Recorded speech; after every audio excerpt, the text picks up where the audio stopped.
Donc, nous voilà donc pour un nouveau cours et puis ça va traiter, comme vous le savez, de ce qu'on peut considérer comme étant l'une des parachiotes, si ce n'est pas la paracha la plus importante de la Torah, puisque la paracha de Yitro, comme vous le savez, contient le don de la Torah. Alors, comme on ne va pas faire un très très long cours, donc on va essayer d'aller directement au vif du sujet et essayer de comprendre pourquoi, d'abord, cette question qui revient, pourquoi cette paracha porte le nom de Yitro, comme si c'était tellement important. Oui, je connais, vous savez déjà, vous avez déjà entendu les années précédentes, parce que c'est l'ouverture, la Torah, c'est un message universel, c'est pas que pour le peuple juif, et de ce fait, donc, tout le monde peut accéder comme Yitro l'a fait. Donc il est venu des nations, et on va voir à partir de certains textes aujourd'hui, que c'est pas exactement ce qu'on a envie d'entendre, ce qu'on a entendu. Il y a d'autres choses beaucoup plus profondes, bien entendu. Alors, surtout qu'au début de la paracha, il y a une phrase qui va attirer notre attention, et c'est autour donc de cette phrase que je vais essayer donc de vous proposer une réflexion sur cette paracha. Vaishma Yitro Kohen Midian. Donc, qu'est-ce qui a fait que Yitro est venu et s'est converti, comme va le dire Rashi? C'est parce qu'il a entendu. Alors, ce qu'on ne comprend pas, c'est la suite du verset. Qu'est-ce qu'il a entendu? Et kol asher asa Elokim le Moshe l'Israël amo. Il a entendu tout ce que Hachem avait fait, avait réalisé.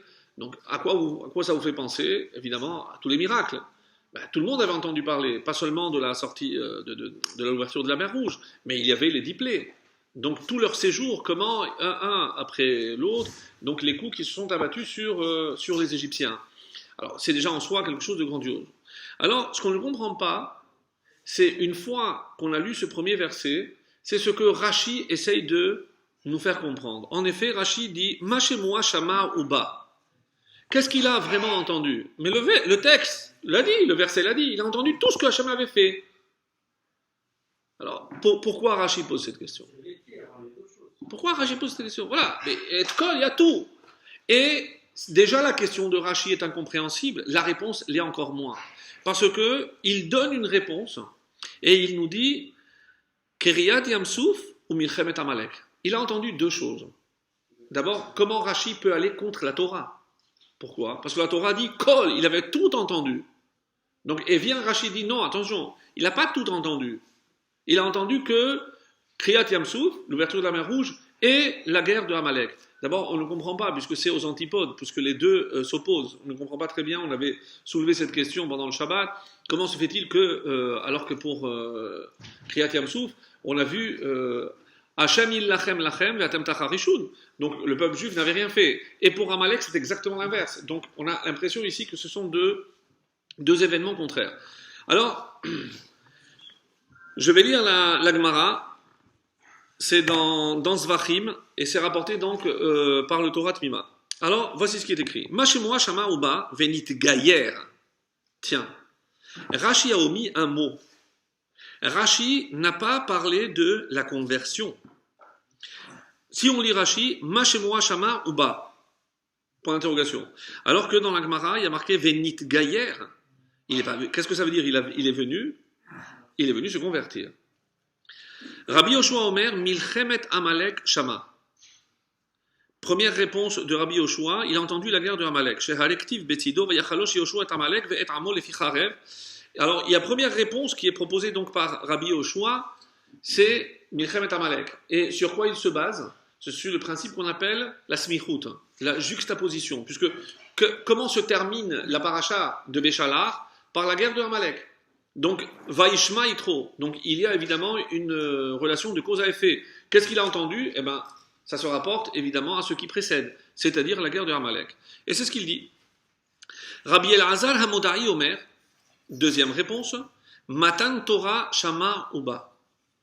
Tiens, pourquoi Rashi n'a pas cité cette proposition? Rashi ne parle pas de Matan Torah. Et là, ça nous pose un vrai problème. Pourquoi? Parce qu'on va voir par la suite que, quand est-ce qu'il s'est converti? Alors, s'il a entendu le Matan Torah, et on sait très bien que dans la Torah, il n'y a pas Mukdam ou Meura, il n'y a pas d'ordre chronologique.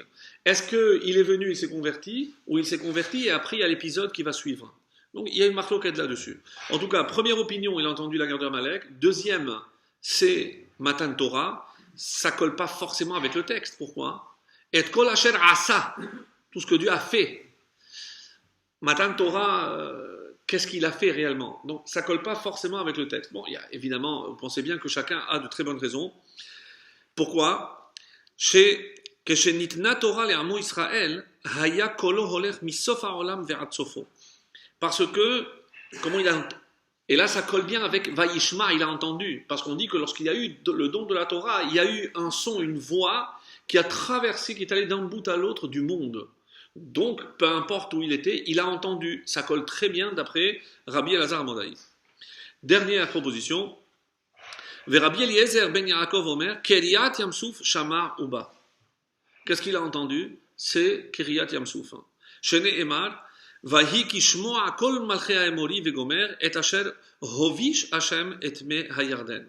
Donc lorsque tous les rois avaient entendu, et donc de là on voit que tout le monde avait entendu aussi parler de Kiryat Yamsouf. Alors cette Gemara, plus que nous expliquer, la vérité nous laisse un petit peu dans le désarroi, parce qu'on ne comprend pas très bien. Alors pourquoi faut-il qu'il y ait quelque chose de précis? Première question. Deuxièmement, pourquoi Rashi, si je ne vous avais pas lu la Gemara, qu'est-ce que vous auriez dit? Qu'est-ce qu'il a entendu? D'où Rashi tient ce qu'il va dire. Il a dit deux choses. Kriyat Yamsouf et Milchem Amalek. Pourquoi Rashi, si déjà il rapporte deux opinions, pourquoi il ne rapporte pas trois? Si déjà, alors, vous comprenez ce que je veux dire? Donc, s'il veut apporter les opinions rapportées que l'on voit dans la Gemara, alors va jusqu'au bout. Donc, il y a trois opinions. Alors, donne-moi les trois opinions. Est-ce qu'on a l'impression ici que lorsque Rashi dit, est-ce qu'il dit que ce sont des opinions différentes? Est-ce que vous déduisez ça? Exactement. Donc si, encore une fois, je ne lis pas l'Agmara, j'ai l'impression que qu'est-ce qui a décidé Yitro? C'est les deux ensemble. C'est pas ou l'un ou l'autre, mais je relis Rashi. On va Kiryat Yamsouf ou Milchemet Amalek. Les deux. Pas ou ça, pour rester fidèle à la Gemara. Donc Rashi va au-delà et il essaye de nous dire des choses qu'on ne voit pas clairement. Alors d'abord, avant de lire le texte que je voulais vous proposer, on va lire le commentaire lui-même de Torah Tmima. Halashon uba v'nitgayer ba liyashev halashon ma shemoa shama. Pourquoi? Parce que décaché, ha pasuk guf ektiv mashama. Pourquoi la Gemara pose la question qu'est-ce qu'il a entendu? Mais le pasuk il le dit. Donc ça c'est notre question initiale. Le pasuk a dit qu'il a entendu tout. Alors pourquoi ma shemoa shama ou ba? Mais qu'est-ce qui l'a motivé? Tout le monde a entendu ce qui s'est passé. Mais là on veut savoir qu'est-ce qui l'a poussé à se convertir. Donc on cherche véritablement parmi tout ce qui a eu lieu, qu'est-ce qui a été le déclencheur? Comment un homme comme Yitro a pu se convertir au judaïsme? Et on va voir par la suite pourquoi. Et donc le verset avait déjà dit tout ça. C'est pas qu'est-ce qu'il a entendu. Ça je sais, le verset l'a dit. Mais moi je veux savoir qu'est-ce qui l'a poussé à se convertir. C'est une question. Donc, qu'est-ce qui l'a poussé à se rapprocher de Dieu et d'Israël? Et par la suite, donc on avait dit ici, concernant Gimel, donc ça se rapporte à Matan Torah, donc j'avais dit qu'il y avait une marloquette. Donc voilà ce qu'il nous rapporte le Torah Tmima. Zvirale de parasha zolone emra ala seder de av de ktiva hi kodem parashat Matan Torah bechol zot beemet have inyana leachar Matan Torah ve'ayen besamur bedrasha ola uzvachim bepasuk yudbet. Donc qu'est-ce qu'il est en train de nous dire? Parce que nous on a un problème. Si d'après Rabbi Eliezer Amodai, si on dit qu'il a entendu Matan Torah, mais on n'a pas encore eu, puisque c'est le début de la paracha, Matan Torah c'est après. Non. Alors d'après lui, on est obligé de dire que ici, ça ne suit pas l'ordre chronologique des événements. C'est que d'abord, il y a eu Matan Torah, et ensuite, Yitro est venu se convertir et a donné les conseils qu'il va donner. Jusque-là, c'est bon. D'accord? Alors, où ça nous mène tout ça? Où ça nous mène tout ça? D'après plusieurs explications, dont une assez profonde du Harizal, on sait très bien que il y a ce qu'on appelle les Gilgulim. Les Gilgulim, c'est-à-dire des âmes qui se réincarnent dans un but bien précis. Donc sans rentrer, nous, ça ne nous touche pas, on ne peut pas comprendre forcément. Mais il nous révèle que ici, Yitro et Moshe sont les Gilgulim de Caïn et Hevel. Caïn et Hevel. Donc les deux. Et vous vous rappelez, d'après le Zohar, quelle a été la raison de la dispute, puisque le texte ne le dit pas clairement. À cause d'une jumelle. À cause d'une jumelle. Donc, bon, il y a des choses assez complexes. Pourquoi? Parce qu'on dit que chaque garçon, Caïn, est né avec une jumelle, avec laquelle il s'est marié, et Hevel est né avec 2 jumelles. Donc, toute la dispute, c'est pourquoi Hevel, qui normalement est censé être le cadet, a eu lui une double part. Comme si dès l'origine, il y avait déjà une préférence pour le deuxième. C'est extraordinaire, puisque apparemment c'est ce que Hachem voulait.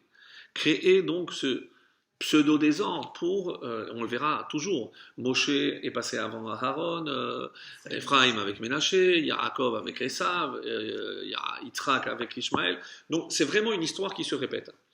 Et quand est-ce que je vois Vayikach Yitro choten Moshe et Tzipora eshet Moshe. D'après le Lachon du Harizal, ici, qu'est-ce qu'il a apporté? Il a apporté l'entité féminine pour essayer de réparer la faute que Caïn avait faite face à Hevel. Lorsque Moshe c'est Hevel et Yitro c'est Caïn. C'est pour ça que c'est lui qui doit maintenant aller pour ramener, comme s'il essayait de réparer la faute de Caïn.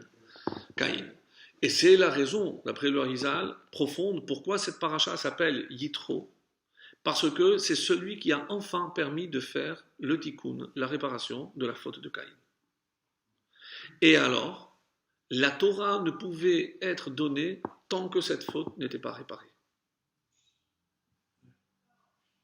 Et c'est d'une force ce qu'on dit ici, parce que c'est la meilleure réponse à la question comment se fait-il qu'on a donné ce nom? Après toutes les réponses que j'en ai proposées, mais vous vous rendez compte qu'il fallait ce geste-là, et aussi bien Moshe que Yitro étaient conscients de cela. Ils étaient conscients de cela. Et il y a une autre particularité, c'est que Yitro est appelé Kohen Midian. Mais il y a une phrase ici qui nous laisse vraiment bouche bée. C'est lorsque il s'adresse à Moshe et il dit au pasuk Yud Aleph, Ata yadati ki gadol Hashem mikol ha-Elohim. Maintenant je sais que Dieu est le plus grand de tous les dieux. Mais comment quelqu'un qui peut se convertir peut dire une ineptie pareille? Écoutons Rashi. Mikol ha-Elohim, melamed shehaya makir bechol avodat kochavim sheba'olam shelo hiniach avodat kochavim shelo avda. Il n'existait pas au monde une forme d'idolâtrie que Yitro n'ait pas faite. C'est-à-dire, si on vous demande quel a été le plus grand idolâtre de toute la planète, de tous les temps, c'est Yitro. Il connaissait tout ce qui se faisait en idolâtrie, et lorsque lui dit, maintenant je sais que Hachem est au-dessus de tout, c'est pas quelqu'un gentil converti qui même de toutes les façons il était complètement athée, il faisait même pas dans la religion d'origine, il faisait rien. Non, c'est quelqu'un qui vient avec un bagage unique au monde, lequel? Toutes les idolâtries du monde. Pas qu'il connaissait, chez Lor Avada, il a servi. C'est pas en théorie, il s'est prosterné devant tout ce qu'il y avait à se prosterner.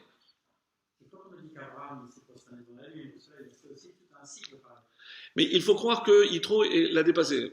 C'est vrai. Mais comprenez ici, il se cache encore, évidemment, des choses beaucoup plus profondes. Puisque, pour pouvoir, et si la Torah, ce que vous dites par rapport à Abraham, c'est le Midrash. Mais ici, ce pasouk fait partie de la Torah Kedosha. C'est Hachem qui imprime avec des lettres éternelles. Ata yadati. Yitro parle et dit quelque chose d'une force incroyable. Maintenant, je sais. C'est pas simplement une connaissance intellectuelle, c'est qu'il l'a fait, il a servi, il s'est prosterné, il s'est agenouillé devant tout ce qu'il y avait dans le monde. Et lorsque Moshe va parler à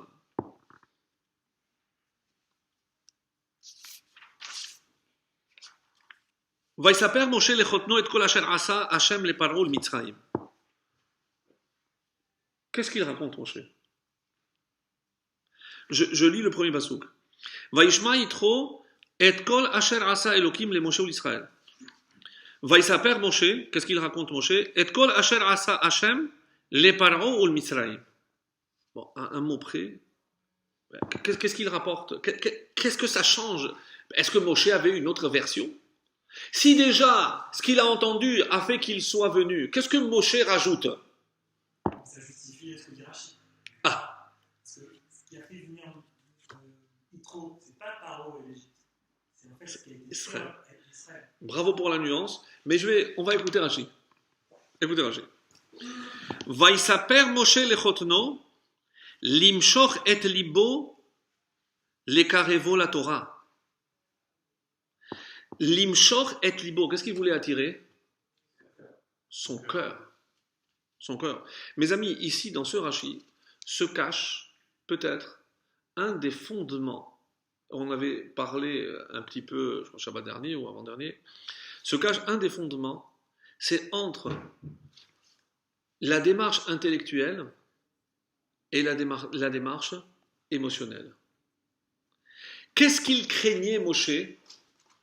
Que la démarche de Yitro soit une démarche intellectuelle. Comme les autres. Tout le monde a entendu. Waouh, mais c'est magnifique. Le Shabbat, c'est génial, mais ça doit être extraordinaire. Attention.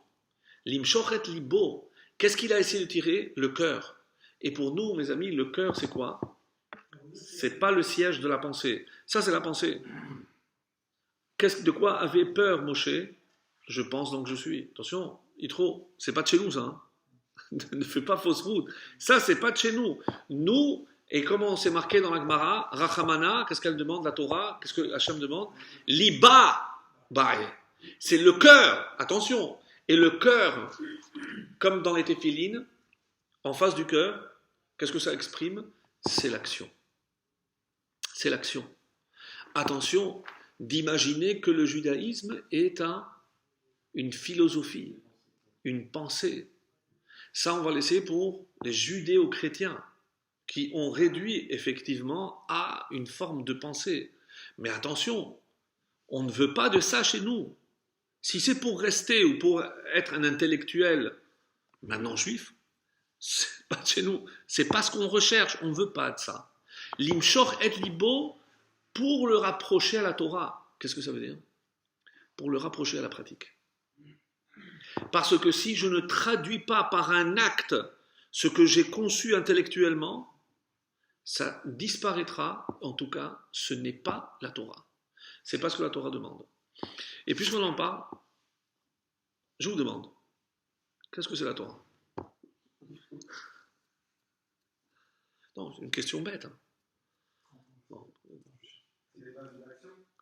Alors, si on est quoi, 20 personnes, chacun va donner sa réponse. C'est un code de loi. Ce qui est vrai, bien sûr. C'est un mode de vie. C'est vrai, bien sûr que c'est vrai. Mais tout ce que vous direz. Mais alors, est-ce que on va essayer d'assembler toutes vos réponses et ça, on aura peut-être un schéma plus complet de ce que c'est la Torah? Sauf que j'ai un problème. Pourquoi? Parce qu'il est écrit que avant la création du monde, Istakel beoraita Bara Alma. Dieu a regardé la Torah, il a créé le monde. Donc déjà, je ne peux pas parler d'histoire, parce que ce n'est pas des histoires. Je ne vais pas parler de loi, parce qu'il n'a pas regardé les lois pour créer. Dans un premier abord, qu'est-ce que c'est la Torah? C'est le plan du monde.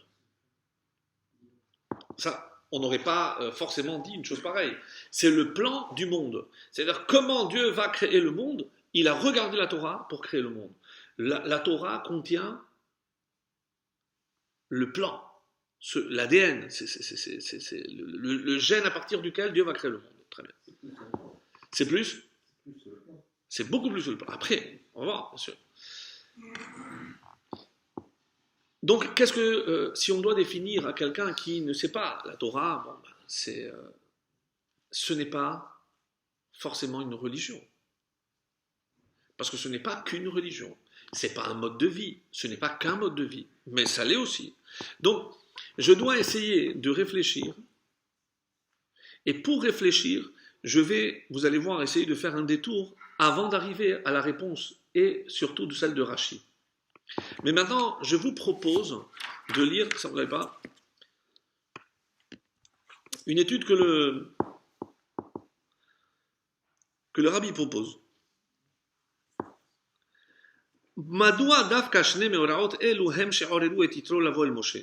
Pourquoi doit-on choisir forcément un événement qui l'a attiré? Et pourquoi avec tous les miracles qu'il y a eu de la sortie d'Égypte, pourquoi je dois réduire l'écoute à un seul? Pourquoi je ne peux pas dire qu'il a écouté tout, comme le pasuk le dit? Pourquoi je dois réduire? Première question. Pourquoi Rashi est contraint de choisir deux, mais de les associer? Il ne propose pas ou l'un ou l'autre, comme la Gemara. Et d'ailleurs, c'est un peu une forme d'infidélité. Parce que si on n'avait pas eu la Gemara, on aurait pensé qu'il s'est inspiré. Mais lui, Rashi veut nous dire autre chose que la Gemara. Rashi veut peut-être concilier deux réponses, mais si déjà, pourquoi pas trois? Bon, ça c'est autre chose. Mais pourquoi il est obligé de concilier deux? ויש לבאר שאכן לדעת רש"י דווקא צירופם של שני המאורעות הוא שגרם לבואו של יתרו. Ce que lui a proposé. C'est que c'est pas ou l'un ou l'autre. D'après Rashi, c'est justement l'association des deux qui a déclenché chez Yitro quelque chose. Et je vais après expliquer en profondeur ce que ici le rabbi essaie de nous faire comprendre. Vous allez voir, c'est quelque chose de très très profond, extraordinaire. Alors, mais avant, j'aimerais qu'on réfléchisse donc, comme j'ai dit, à la Torah, et je vais revenir à l'Égypte. Donc d'abord, est-ce que vous savez quand est-ce qu'on commence à parler d'idolâtrie dans la Torah? Avant Paro. Oui. Généralement, tout le monde pense que c'est à partir de l'Égypte. C'est bien avant. Abraham, avant. Non, quand même pas. Avant Noach, ouais. Az huchal likro beshem Hashem. Enoch. Là, d'après nos sources, le début de l'idolâtrie commence avec Enoch.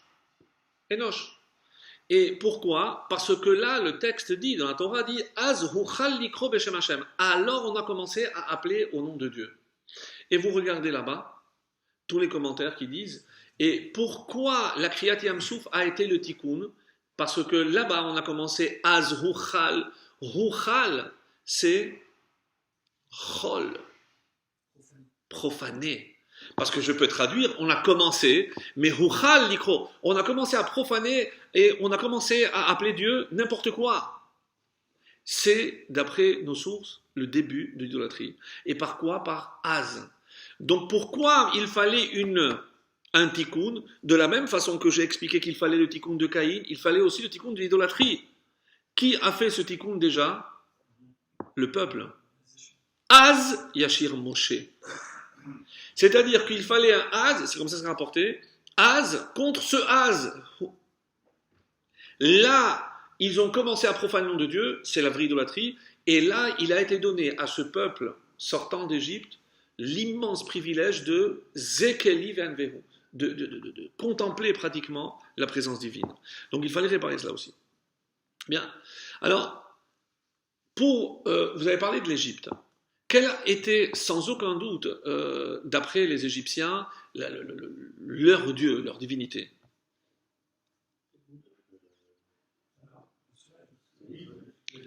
Soleil, la lune. Le Nil, sans aucun doute. Le Nil est considéré, parce que même le pharaon avait beaucoup de respect pour le Nil.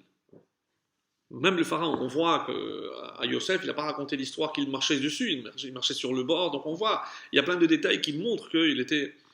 Pourquoi le Nil? D'où vient cette adoration?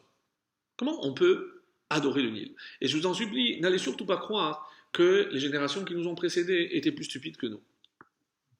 Oui, parce que sincèrement, lorsque vous, lorsqu'on entend nous le mot idolâtre, on prend des gens béats, stupides, qui se prosternent devant un morceau de bois ou devant. Il leur permettait de récolter, c'était de l'eau en fait, donc il arrivait En permanence.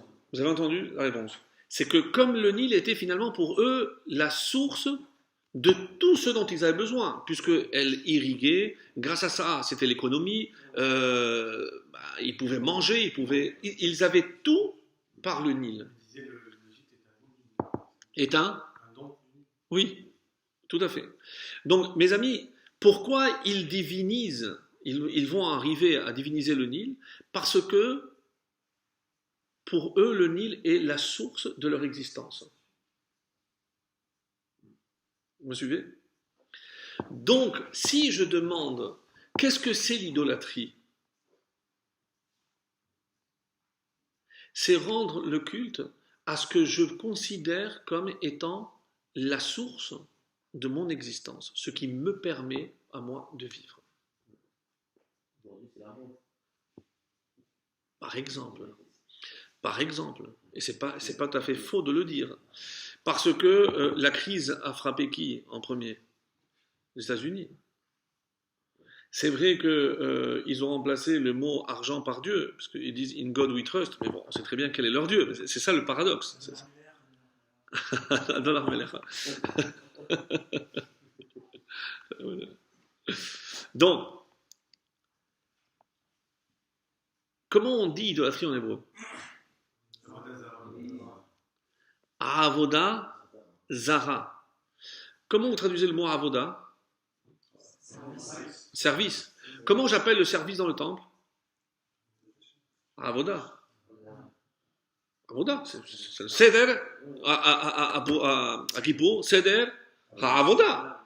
Donc le terme Avoda désigne le service sacré. Comment je peux utiliser? Alors, si vous me dites que l'hébreu est pauvre, on n'avait pas un autre mot, on a choisi Avoda, mais Avoda qui désigne quelque chose de sacré, comment je peux dire Avoda et juste dire Zara? Ça veut dire c'est prendre ce qu'on a pris comme idole pour un dieu. Zara, c'est de l'étranger, c'est étranger. Mais avant de mal orienter, c'était quelque chose de presque légitime. C'est ainsi que nos maîtres nous révèlent. Si je vous posais la question, et elle n'est pas si simple que ça, indépendamment de tout ce qui peut être considéré chez nous comme un instinct purement animal, avec quel autre instinct Dieu a-t-il créé l'être humain? J'ai dit en dehors de tout ce qui peut être animal. Donc la survie, procréation, nutrition, tout ça c'est animal. Non. Et c'est un instinct ancré en tout être humain. C'est animal aussi. De se rattacher à quelque chose. De se rattacher à quelque chose, c'est-à-dire que ce soit un dieu, par un dieu. C'est croire en quelque chose de supérieur. Tous, sous des formes complètement différentes. Et ça peut être au Moyen-Orient. On le sait, c'est Abraham qui a envoyé ses descendants, les fils de Ketorah. D'où le brahmanisme, etc. de Abraham. Bon, il y a des choses quand même assez étonnantes. Mais ce besoin de croire en quelque chose, même chez les Zoulous, même en Afrique, tout le monde, tous les êtres humains naissent avec cette force, ce besoin de croire en quelque chose, de s'attacher à quelque chose. Donc, qu'est-ce que la Torah vient nous proposer? C'est que je viens répondre à ce besoin. Parce que si jamais tu dévies, donc ce besoin, avoda, de rendre culte à ce qui est à l'origine, la source de toute existence, c'est-à-dire Hachem, tu vas dévier et tu vas croire que c'est autre chose. Mais au départ, à avoda, ça commence bien. Après, c'est Zara. Où est-ce que je trouve ce mot Zara?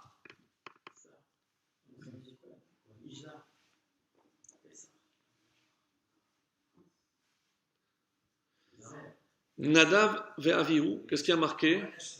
Esh Zara.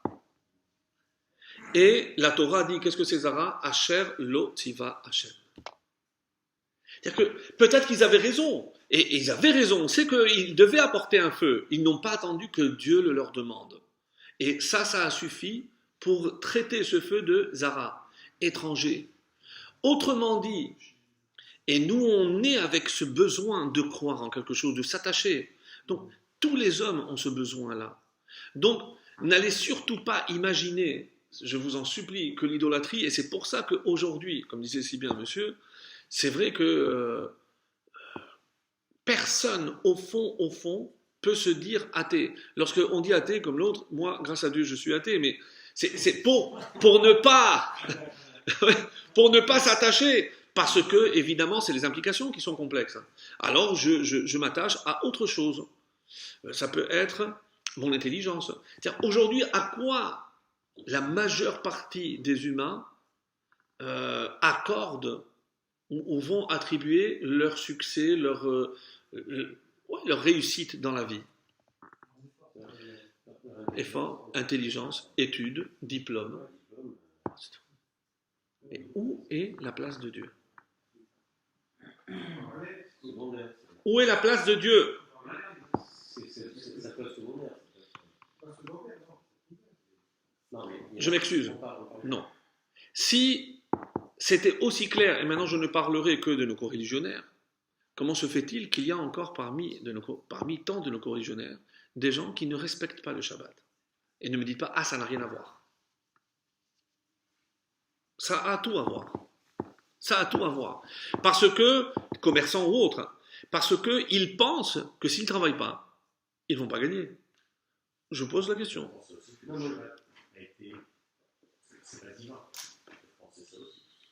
Alors, ça c'est un peu plus délicat, surtout dans une paracha comme Yitro, où les 10 commandements, ça au moins, comme certains qui vous diraient, enfin moi, vous comprenez, 613, il ne faut pas exagérer. Mais là, 10. Mais il est là. Manque de peau, il est là. Donc il ne va pas tuer, il ne va pas voler. Mais il respectait les paroles. Mais il y a aussi le Shabbat. Et là, ça coince. Bon, Zachor, il y a marqué, je me rappelle du Shabbat. Le feu. Voilà, le feu. Voilà. Lorsque on sait que les 39 travaux, évidemment, c'est la Torah orale, que c'est la Mishnah, on ne va pas essayer de convaincre en 2 minutes. Mais il y a une chose ici qui, évidemment, attire notre attention. C'est que on a tous besoin, et c'est comme je l'ai expliqué, de s'attacher à quelque chose. Donc, avec le temps, et évidemment, les gens deviennent de plus en plus sophistiqués. Et aujourd'hui, qu'est-ce qui peut octroyer à l'homme un tel pouvoir de se prendre pour Dieu? La puissance, la technologie, la science. La science.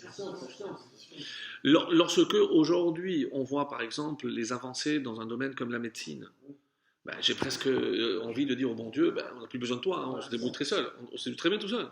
Bon. On a de très bons chirurgiens, on a de très grands spécialistes dans tous les domaines. Alors, ma question est simple. Ceci dit, c'est vrai. La preuve, c'est que si c'était aussi simple, quelqu'un est malade, moi je suis croyant, qu'est-ce que je veux dire? Moi je n'ai pas besoin de médecin.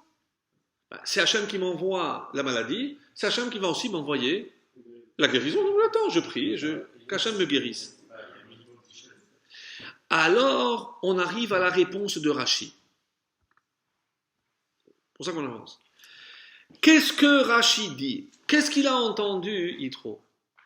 Yitro, n'oubliez pas, je vous ai lu tout à l'heure le Rashi, il a fait toutes les avodas zara qui puissent exister. Ça veut dire, il sait et il est conscient de tout ce qui peut conférer à l'homme tous ses besoins. Et il s'est rendu compte que tôt ou tard, il y avait une carence. Mais maintenant, il voit ce peuple sortir, il a entendu tout ce qu'il avait fait Dieu à qui? À Moshe et à Israël. C'est-à-dire la sortie d'Égypte, tout ce qu'il a fait pour eux. Et la phrase clé, surtout lors de la sortie d'Égypte, et qu'on a vu la semaine dernière, Hashem yillachem lachem ve'atem tacharishon. Dieu va faire la bataille pour vous. Qu'est-ce que vous faites, vous? Rien. Joignez-vous. Dieu vous prend en charge. C'est Dieu qui fait tout. Alors, qu'est-ce qui se passe? Yitro tend l'oreille, il a dit, tiens, une force, comment? La sécu, 100%, oui, si vous voulez, Pôle emploi. Donc, oui, c'est une prise en charge absolue. Et alors, il se dit, tiens, ça ressemble à toutes les autres Avodazara. Parce que, qu'est-ce que c'est finalement la Avodazara? C'est un culte que je vais rendre à une idée, à un concept, en espérant quoi? Qu'en retour, j'ai ce dont j'ai besoin. Mes amis, ça va très loin. Parce que je peux trouver ça aussi dans la Torah. Je peux essayer d'établir un lien avec Hachem de cette nature. Moi, Hachem, je te fais Shabbat. Je fais Shabbat. Mais maison secondaire, moi je voyage pour toute la famille 2 fois par an. Sinon, moi, c'est le prix. Sinon, voilà. Donc, donc, qu'est-ce que je vais utiliser les mitzvot comme une monnaie d'échange? Mes amis, ça ressemble comme 2 gouttes d'eau à ce qu'on vient de définir comme Avodazara. C'est-à-dire rendre culte, sauf que même lorsque je suis conscient que c'est Hachem qui m'envoie, ça veut dire que j'attends que ça soit Hachem qui m'envoie tout, comme pour le reste. Ça, c'est Kiryat Yamsouf. Et qu'est-ce que Rashi dit? Au Milchemet Amalek. Ah! Ici, il y a quelque chose qui change. Et c'est pour ça, comme on vient de le lire, c'est que c'est le tsérouf des deux. Parce que si c'était un seul, eh ben bon, on a trouvé une puissance plus grande que les autres. Mais là, maintenant, Milchemet Amalek, et qu'est-ce qui saute aux yeux lorsqu'on lit la guerre de Amalek? Hachem n'est pas là. Hachem n'est pas là. Il n'est pas là. Vayomer, Hachem ne prononce pas tout le passage de Amalek. En tout cas, pendant la guerre, on n'entend pas parler de Dieu. Vayomer Moshe Yoshua bechaklan wanashim. On avait commenté ça la semaine dernière. Tseilachem Amalek. Va livrer bataille à Amalek. Machar anochi natzav lana. Vayas Yoshua kasher amar le Moshe. Yoshua, il va faire exactement ce qu'on lui a demandé. Ou Moshe ve Aaron vechur alu Joshua givra. Moshe, lui, monte. Pourquoi faire? Pour prier, on va dire, pour prier. Moshe yado vegavar Israël, yado gavar Amalek. On avait expliqué qu'est-ce que c'était ces mains. Vide Moshe kevedim vechur tamechur nanana. Vide Moshe ado hashamesh vayachalosh Yoshua Amalek vetamo lefichalev. Point. Où est Hachem? Il n'y a pas. Donc, qu'est-ce que Yitro déduit? Ben, finalement, ce n'est pas une prise en charge 100%. C'est-à-dire qu'à un moment donné, Dieu se retire et laisse l'homme agir. Et ça, pour lui, c'est nouveau. Parce que si c'est une religion de prise en charge, quel serait le risque? Eh bien, comment aurait dû se passer la guerre de Amalek? Ben, je reste à la yeshiva, dans ma Gemara, et Hachem, il enverra des bêtes féroces, il s'arrange. Ça, c'est si c'est prise en charge. Si je passe maintenant de l'autre extrême, qu'est-ce que j'aurais dû faire? Ben, à la question pourquoi c'est pas Moshe qui a fait la guerre? Parce qu'il faut bien que quelqu'un prie. Donc, qu'est-ce que la guerre de Amalek vient apporter comme nouveauté? C'est qu'il n'y a pas une prise en charge. Vous avez parlé de Hishtadlut. C'est-à-dire, quelle est la part de l'homme et quelle est la part de Dieu? C'est-à-dire que, où se retrouvent les deux? Et là, c'est ce que Rashi est en train de nous dire, et c'est pour ça, là, c'est vraiment 2 lignes de Rashi, que Milchemet Amalek d'un côté, c'est les hommes qui ont tout fait. Kriyat Yamsouf, c'est Dieu qui a tout fait. Mais qu'est-ce qui l'a motivé à se convertir? Les deux. Les deux. Ça veut dire, et si on vous posait la question, mais où est la limite?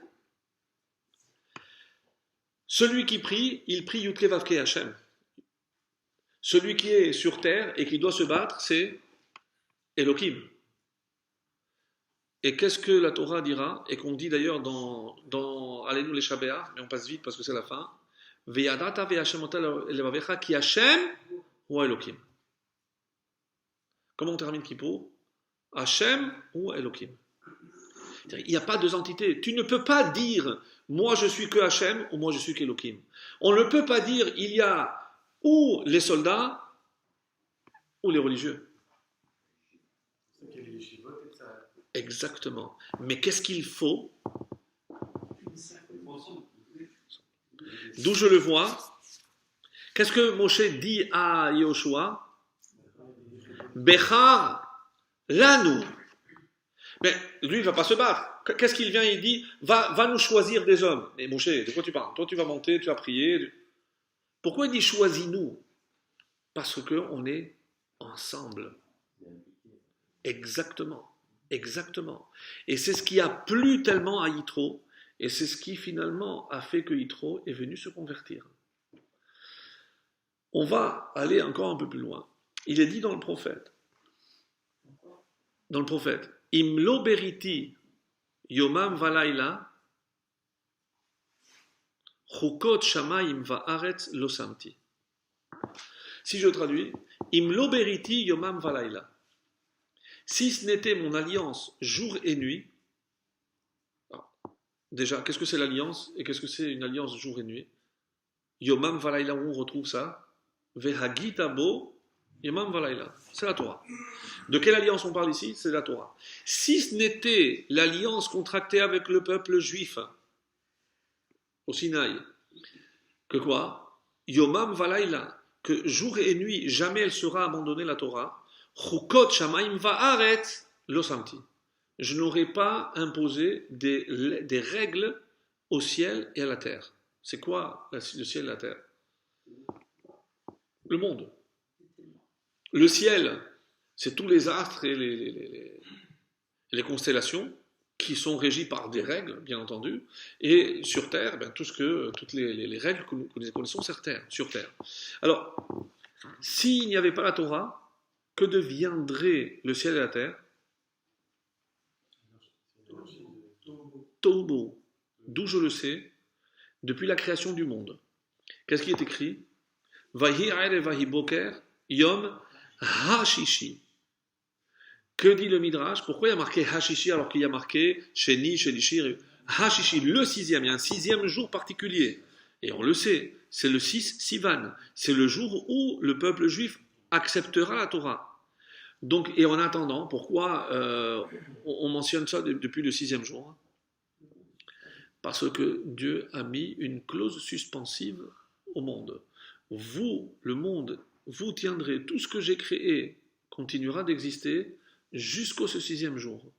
Et vous comprenez pourquoi ce fameux passage dans la Gemara qui dit qu'Hachem, il a renversé la montagne. Il a dit, si vous acceptez, imlo, sham que vous la traînez. Donc, c'est pas une menace, c'est pas si vous acceptez, sinon vous mourrez. C'est quoi la montagne? La montagne, c'est la nature. C'est que si vous n'acceptez pas, je suis obligé de tout détruire. C'est pas une menace, c'est la conséquence. Mes amis, cela veut dire que lorsque quelque chose ne va pas bien dans le monde, c'est qu'il y a une défaillance au niveau de l'alliance. Il y a un abandon. Il y a quelque chose qui ne va pas, puisque, et ça c'est révolutionnaire, parce que nous on n'a pas compris la portée de la Torah. Nous la Torah, qu'est-ce qu'on croyait? Eh bien on est gentil, chacun a sa religion, nous on a la nôtre, on fait nos petites mitzvot, et puis point à la ligne. Pour nous c'est ça la Torah. Non, c'est pas ce qui est écrit ici. Qu'est-ce que c'est la Torah? C'est la Torah, j'ai dit que c'était le plan du monde, mais attention, c'est pas que le plan, quelqu'un avait dit, parce que c'est précisément ce qui permet au monde d'exister. Ah, et qu'est-ce qui s'est passé pendant 26 générations jusqu'à dans la Torah? C'était point de suspension. On attendait. On attendait. Qu'est-ce qu'on attendait? Qu'un peuple vienne accomplir la Torah. Et là, à partir de cet instant-là, Dieu cède quelque chose à l'homme en lui disant « Maintenant, c'est toi qui as la responsabilité de ce monde. » S'il y a quelque chose qui ne tourne pas bien dans ce monde, vous êtes responsable. Donc, mes amis, c'est ça la Torah. La Torah, c'est pas un privilège, c'est une responsabilité qu'on n'arrive pas à mesurer. Parce que, et c'est vrai, si quelque chose ne va pas bien, comme si dans le subconscient des nations, par exemple, on savait que c'est finalement quelque part notre faute. Et d'après ce que je viens de dire, ben oui, puisque si Hachem nous confie la Torah, c'est-à-dire le fonctionnement du monde, ben si le monde ne tourne pas rond, c'est pas la faute d'Hachem. Quel est le meilleur exemple que le monde dépend du comportement moral de l'homme, avant même la Torah?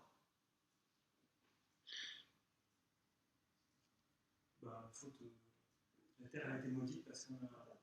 Après,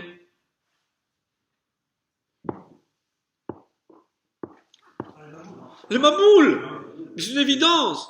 Mais le Maboul, mais quel rapport? Mais les hommes, ils se comportent comme ils se comportent. Mais tant pis, mais le monde, c'est le monde. Non, vous n'avez pas compris. Si vous ne vous comportez pas et ne me dites, ah, il n'y avait pas encore la Torah, mais évidemment qu'ils avaient un minimum, Hachem avait mis un minimum de céder dans le monde. Même cet ordre-là, ils l'ont bafoué. Et Hachem, il a dit, moi, pour cette humanité, niet. Et il est prêt à tout détruire, il a tout détruit. Quel rapport? Quel rapport entre le monde et l'homme? Parce qu'on n'a pas encore compris, et c'est ça le secret de la Torah. Mes amis, c'est pour ça que lorsqu'on dit recevoir la Torah, c'est pas forcément un privilège. Mais c'est plus que ça, parce que nous, on a toujours cru que bon, eh ben, moi, je fais ma petite Torah, mes petites mitzvot, mon petit shiur, mon petit Shabbat, kasher, mon petit boucher, etc. Et c'est fini. Quel rapport? C'est tout. Ben, voilà, chacun est libre, chacun... Non. Non. Dans cette paracha, on voit que c'est pas du tout ça. Le don de la Torah, c'est Hachem nous a confié le fonctionnement du monde, de l'univers tout entier. De l'univers. C'est comprendre et dire que tout est entre nos mains. Quand je dis que Dieu a créé, il nous a confié le fonctionnement du monde. Et nous avons cette responsabilité. On pose la question, pourquoi il y a des zones désertiques dans le monde? Si Dieu a créé cette planète pour nous, et ne me dites pas où il y a les bédouins. Non. Pourquoi il y a des déserts? Si vous prenez une carte, regardez toutes les zones désertiques. Si vous voulez. Mais bon, c'est pas la même chose. Mais parce que là-bas, il peut y avoir une vie. Déjà, il peut y avoir une vie. Il y a de l'eau. L'homme, il ne veut pas s'installer. C'est son problème. Parce que, il achète 3 doudounes et il y va. Il y a des Esquimaux. Mais dans le désert, si je ne trouve pas d'eau, c'est pas possible. C'est pas possible. Alors, entre autres, et c'est une conséquence directe de ce que nous venons de dire, et c'est ce que le Harizal, entre autres, dira. Pourquoi il y a des zones désertiques dans le monde? Non, exactement. Il n'y a pas de désert. Non, parce que si Hacham demande à la mer, ouvre-toi et laisse surgir la terre pour que j'y place l'homme, ben, si la terre est là pour l'homme, ben, c'est certainement pas le désert. Le désert, Hachem n'avait pas l'intention de... L'eau existait avant, puisqu'elle était préexistante, mais pas le désert. Le désert n'a pas besoin. D'où vient le désert? Et vous comprendrez aussi pourquoi, juste après la sortie d'Égypte, où nous amène Dieu? Dans le désert. Oui, je sais, parce que personne ne pourra s'attribuer la paternité. Bah, la Torah a été donnée chez moi ou chez toi. Non, donc c'était un lieu neutre. Ouais. Midbar, c'est aussi le Médaber. c'est parce que ça nous a poussé à la parole, mais parce que ça nous a transformés en vrais médaber. C'est parce que c'est dans le désert que Dieu nous a parlé, et il a fait de nous ce que nous serons par la suite, le médaber. Celui qui détient le pouvoir par la parole, celui qui peut créer par la parole, à l'image de Dieu, mais celui qui peut aussi détruire par la parole. Celui qui peut détruire par la parole. Alors, c'est comme ça qu'on répond dans les, on va dire, dans les sources profondes de la Torah, c'est que le désert est là pour nous rappeler que tant qu'il y a des zones désertiques, c'est qu'il y a des hommes qui agissent contrairement à la volonté divine. Les Juifs, entre autres, mais les nations du monde aussi. Puisque depuis le don de la Torah, depuis Noach, il y a 7 mitzvot. C'est l'euthanasie, c'est considéré un meurtre. L'avortement est considéré un meurtre. Et comme il est écrit que la terre demande vengeance. Comment ? Justement. Donc la terre ne produit pas parce que l'homme a cessé de produire. C'est comme si cette énergie négative provoquée par l'homme, Dieu a concentré dans des endroits où il n'y a pas d'homme. Et lorsqu'il y a un trop-plein, même dans le désert, un petit tsunami par-ci, un petit tremblement de terre par-là. Donc, tout ce que la nature réclame, et c'est comme ça que c'est écrit, c'est que la terre viendra exiger son dû. Parce que, comme la Shemitah pour nous, mais le sang, comme il y a marqué, le sang de ton frère crie, parce qu'il a enterré de Caïn et Abel. Ça veut dire que jusqu'à aujourd'hui, dites-vous bien que chaque avortement est considéré comme un meurtre. Et la terre étant un des témoins, donc la terre exige, c'est ça, extrême une réparation, exactement, une réparation. Donc c'est extrêmement grave. C'est extrêmement grave. Donc aujourd'hui, et on va conclure avec cela, lorsque on a compris que Hachem a confié la Torah au peuple juif, c'est que nous sommes à la hauteur de maintenir le fonctionnement de l'univers tout entier. Il ne s'agit pas simplement de notre petite personne. Lorsque un juif agit dans un sens ou dans l'autre, il entraîne irrémédiablement des conséquences pour l'univers tout entier. Il n'y a rien qui soit neutre. Ou c'est d'un côté ou dans l'autre, comme à Kippour, les deux boucs. Ou il se rapproche vers le Misbéach, ou il va la Azazel, dans l'abîme. Il n'y a pas, peut-être un petit peu, on va tourner. Non, il n'y a pas. Ou là. On se rapproche ou on s'éloigne. La responsabilité pour les Juifs par rapport aux autres nations est énorme. Mais c'est pour ça qu'on fait partie de ce peuple. Et c'est pour ça qu'Hachem nous a confié à nous la Torah, parce qu'il a considéré qu'on était à la hauteur de cette tâche. Quelque part, c'est pour nous rappeler qu'on n'accomplit pas notre mission. Quelque part. Comment on est responsable de ce qui se passe au fin fond de l'âme? Attention, aujourd'hui, moi je ne dis pas par rapport aux nations, c'est pour ça que j'ai précisé qu'il y a les 7 lois noachides qui concernent l'humanité tout entière. C'est pour ça que je l'ai précisé. Mais quel est l'un des symboles des temps messianiques ? Lorsque le désert refleurira. Tiens, vous croyez que c'est par hasard ? Qu'est-ce que ça veut dire que le désert refleurira ? Maintenant, on a une façon de décoder. En Israël, ça a commencé. C'est parce que, quelque part, si le désert refleurit, c'est le signe qu'il y a un mieux dans le comportement moral de l'homme, puisqu'il y a moins de mal. Donc, le symbole du désert est là comme le baromètre. Si vous voulez savoir où en est l'humanité, il faut aller voir comment se porte le désert. Et Baruch Hashem, chez nous en Israël, le désert se porte très bien. Donc, je vous assure, c'est un signe extraordinaire d'espoir. Parce que, encore une fois, il n'y a pas de juifs qui soient loin. Si Yitro a pu revenir, c'est la preuve que tous les juifs peuvent revenir.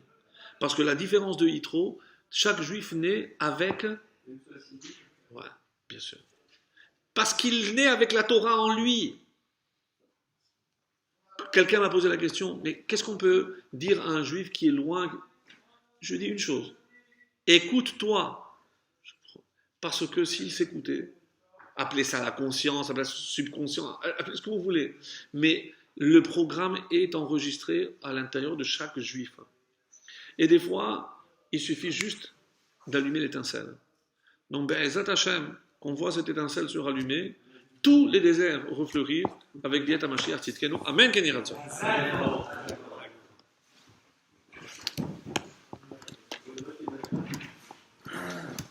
Si certains d'entre vous n'ont pas reçu le texto